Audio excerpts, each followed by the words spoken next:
Hallelujah, praise the lord. मसीह में आप सबकी सलामती हो। आज हम ईद पेंतिकोस्त मना रहे हैं, तो मैं पाक रूह के नज़ूल के ताल्लुक से आपके साथ कुछ बातें करना चाहती हूँ। आज मैं आपके साथ बाला खाना यानी अपर रूम के बारे में आपको सिखाने जा रही हूँ। बाला खाना ना सिर्फ एक जिस्मानी जगह थी, बल्कि वो एक रूहानी हालत थी। अपर रूम जहाँ पर मुकद्दसीन यानी 120 की जमायत में बैठे हुए थे, दुआ में ठहरे हुए थे और खुदा के वादे का इंतजार कर रहे थे। वो दुआ में ठहरे हुए थे। बाला खाना यानी अपर रूम के ताल्लुक से 5 बातें हैं जो मैं आपके साथ शेयर करना चाहती हूँ। नंबर 1 जो बात है वो है बाला खाना यानी अपर रूम वो जगह है यानी वो फर्माबरदारी की जगह है, the place of the obedience.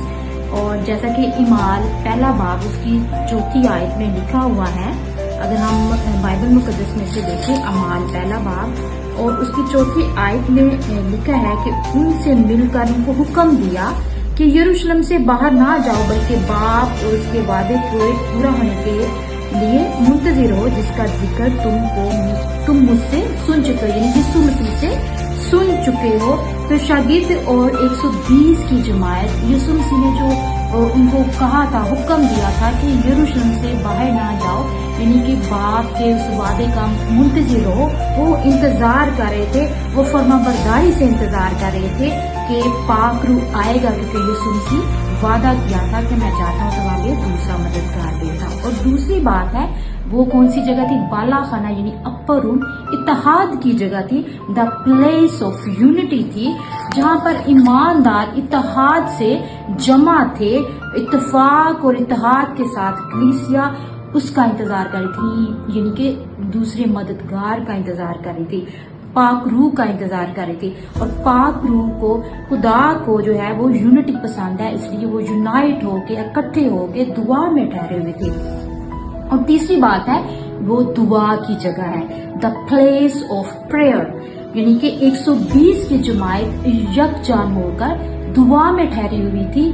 तभी जब हम इत्तेफाक के साथ यकजा होके दुआ में ठहरेंगे तो आपकी जिंदगी में तब्दीली आएगी। क्या आपकी जिंदगी भी दुआया जिंदगी है? अगर आप यकजा होंगे, दुआ में ठहरेंगे, तो खुदा जो है और पाक रूह वहां पे ठहरेगा और पाक रूह आपको सारी मुश्किलात से, पूरी तकलीफ से, पूरे दुखों से, रोगों से, बंधनों से रिहाई देगा। तो चौथी बात है वो जगह कौन सी थी? कुव्वत की जगह, द प्लेस ऑफ पावर, यानी यीशु मसीह ने कहा कि मैं तुम्हें कुव्वत दूंगा, यानी उससे हमें कुव्वत हासिल होगी।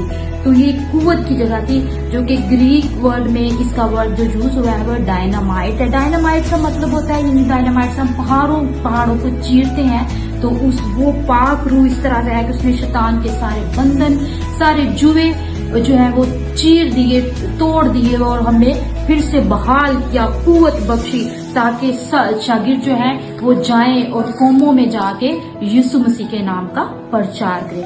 5वीं बात है वो तैयारी की जगह है, in the place of preparation, शागिर्दों के लिए, यानी कि वो तैयारी की जगह थी। वहां पे वो तैयार हुए, उन्होंने यीशु मसीह की गवाही देने के लिए वो सामरिया, यहूदिया और पूरे यरूशलेम में निकले। जब वो फुल तैयार हो गए और पाक रूह से मामूर हो गए, और फिर वो यीशु मसीह की गवाही देने के लिए पूरी दुनिया में निकले कि यीशु मसीह हमारा नजात देता, और वो यीशु मसीह के गवाह बने।